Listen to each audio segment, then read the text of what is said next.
Hello दोस्तों, आज हम बात करेंगे संहिता ब्राह्मण आरण्यक उपनिषद के बारे में। ठीक है, जो संहिताएं हैं उनके चाहे वो वेद हो गया, वेद के जो ब्राह्मण हैं उसके आरण्यक का जो उपनिषद है, ये अधिकतर जगह पूछे जाते हैं। उसके बारे में हम डिस्कशन करेंगे। अगर आप JNU MA या DU MA की तैयारी कर रहे हैं या BEd की तैयारी कर रहे हैं या किसी भी कंपटीशन की तैयारी कर रहे हैं, ज़्यादातर जगह ये सारी चीज़ें पूछी जाती हैं। ठीक है, और ये सारी चीज़ें बहुत अलग अलग आपको जगह मिलेंगी। ये सारी चीज़ें एक साथ यहाँ पे मैंने नोट्स बना के आपके साथ प्रोवाइड करने की कोशिश की है। तो चैनल पे हमारे नया तो सब्सक्राइब जरूर कर लीजिएगा। ठीक है, क्वेश्चन जो इसमें आते हैं अधिकतर आ जाते हैं ऋग्वेद के ब्राह्मण बताइए कौन सा है। ठीक है, ऑप्शन दे देगा, ये तेरे ब्राह्मण, सांख्यान ब्राह्मण या कुछ भी दे देगा। तो ऐसे हम सीरियल वाइज वेद के अनुसार सारी चीज़ें देखते चलेंगे। ठीक है, अब बात करते हैं सबसे पहले ऋग्वेद की। ठीक है, तो ऋग्वेद के ब्राह्मण की बात की जाती है। ऋग्वेद के कौन कितने ब्राह्मण हैं? 2 ब्राह्मण है। ठीक है, ऐतरेय ब्राह्मण और सांख्यान ब्राह्मण। ठीक है, कौन कौन से? ऐतरेय ब्राह्मण और सांख्यान ब्राह्मण। और ऋग्वेद के आरण्यक कौन कौन से हैं?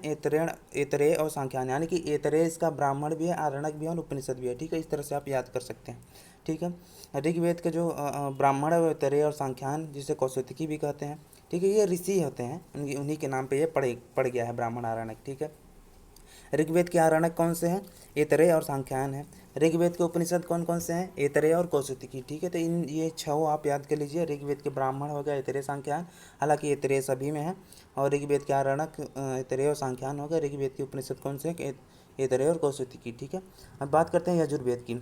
यजुर्वेद के ब्राह्मण कौन कौन से हैं? शतपथ ब्राह्मण और तैतरीय ब्राह्मण। ठीक है, तो ऋग्वेद के ब्राह्मण कौन से हैं? शतपथ ब्राह्मण और तैतरीय ब्राह्मण। ऋग्वेद सॉरी यजुर्वेद के जो ब्राह्मण है वो कहना शतपथ ब्राह्मण और तैतरीय ब्राह्मण। यजुर्वेद के जो आरण्यक ग्रंथ हैं वो कौन कौन से हैं? बृहदारण्यक और तैतरीय आरण्यक। ये ऑप्शन में बहुत बार पूछा गया है, बृहदारण्यक और तैतरीय आरण्यक। ठीक है, बहुत क्वेश्चन आता है इसका, हमेशा ध्यान रखिएगा। यजुर्वेद के उपनिषद पूछा जाए तो आप तैतरीयोपनिषद, कठोपनिषद, अश्वेताश्वतरोपनिषद। ठीक है, तैतरीय और कठोपनिषद बहुत ही इंपॉर्टेंट है, अधिकतर जगह पूछे जाते हैं। तो जब भी आपसे पूछा जाए यजुर्वेद के ब्राह्मण ग्रंथ कौन कौन से हैं, तो आप बताएंगे शतपथ ब्राह्मण और तैतरीय ब्राह्मण। यजुर्वेद के आरण्यक ग्रंथ पूछा जाए कौन कौन से हैं, तो यहाँ आरण्यक पूछा जाए तो क्या लिखेंगे आप? बृहदारण्यक और तैतरीय आरण्यक रखेंगे। यजुर्वेद के उपनिषद जब आपसे पूछा जाए तो यजुर्वेद के उपनिषद बहुत सारे हैं वैसे तो, लेकिन 3 मिलते हैं। ठीक, तैतरीय उपनिषद, कठोपनिषद, श्वेताश्वतरोपनिषद। ठीक है, ये बहुत इंपॉर्टेंट है, ये याद रखिएगा आप। अब हम बात करते हैं सामवेद के।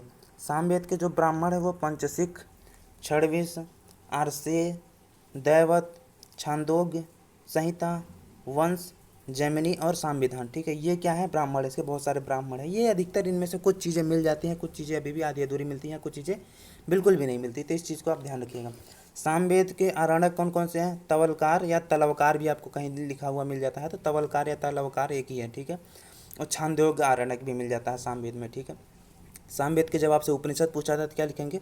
छांदोग्य उपनिषद और केन उपनिषद। ठीक है, तो हमेशा इस चीज़ को ध्यान रखना, यही चीज़ें पूछी जाती हैं। ऋग्वेद की अगर आपसे ब्राह्मण पूछा जाता है तो पंचविश, षडविश, आर्षेय, दैवत, छांदोग्य, संहिता, वंश, जैमिनी और संविधान। इसमें छांदोग्य बहुत इंपॉर्टेंट है।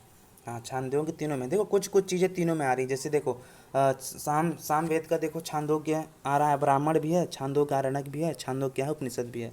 ऋग्वेद में ऐतरेय, ऐतरेय, ऐतरेय, ब्राह्मण, आरण्यक, उपनिषद तीनों है। ठीक है, यजुर्वेद में कौन सा है? तैतरीय आरण्यक, तैतरीय ब्राह्मण है, तैतरीय आरण्यक और तैतरीय उपनिषद भी है।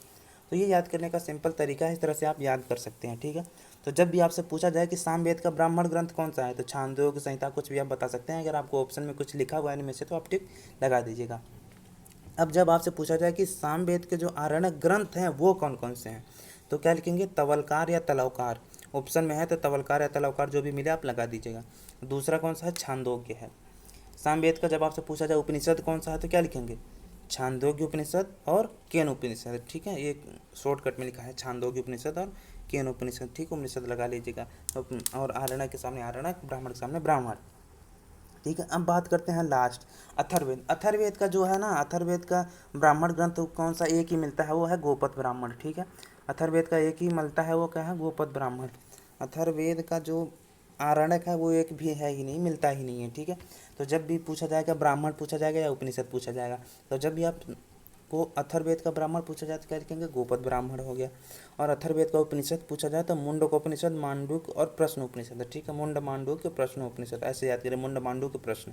ठीक है, 3 चीज़ें हमेशा याद रखिए, यही चीज़ें अधिकतर क्या की जाती हैं? पूछी जाती हैं आपके सामने।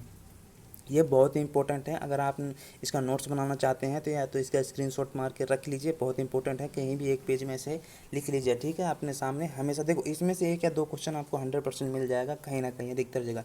अगर आप बीएड की तैयारी कर रहे हैं या DU MA JNU की, तो 100% इसमें से 1-2 क्वेश्चन आपको मिल जाएंगे, ठीक है। इनकी संख्या आदि चीज़ों के बारे में हम बाद में डिस्कशन करेंगे। ये चीज़ें महत्वपूर्ण हैं जो जहाँ से क्वेश्चन पूछे जाते हैं, ये इसको समझ लीजिए, ठीक है। ऋग्वेद के ब्राह्मण, आरण्यक, उपनिषद तीनों होते हैं। यजुर्वेद के वेद के भी तीनों होते हैं, सामवेद के भी तीनों होते हैं। अथर्ववेद के क्या होते हैं, आरण्यक नहीं है, ठीक है। 2 ही मिलते हैं, ब्राह्मण मिलता है और उपनिषद मिलता है। ऋग्वेद की संख्या कितनी, ऋग्वेद के ब्राह्मण की संख्या 2 है, या संख्या भी कभी पूछ लेता है, ये ध्यान रखिएगा, ठीक है। हाँ, तो ये बहुत इंपॉर्टेंट है कौन कौन से हैं। हालांकि जितने भी नाम लिखे गए हैं ये हो सकता है ऋषि होंगे या उनके वंश के नाम हो सकते हैं, ठीक है। अधिकतर इन्हीं चीज़ों पे नाम रख दिया जाता था पहले के समय में। तो कोशिश करता हूँ आपको ये सारी चीज़ें समझ आ गई होंगी, ठीक है। तो चैनल पे हमारे नए हैं तो सब्सक्राइब जरूर कर लीजिएगा। वीडियो के डिस्क्रिप्शन में मैं प्लेलिस्ट का लिंक दे दूँगा, वहाँ से आप MA BEd की तैयारी कर सकते हैं, ठीक है। हमारे आप या हमारे प्लेलिस्ट में जाके देख सकते हैं, अधिकतर सारी वीडियो उसमें मौजूद है, ठीक है। Thank you so much, all of you. Channel पर हमारे नए हैं तो सब्सक्राइब जरूर कर लीजिएगा।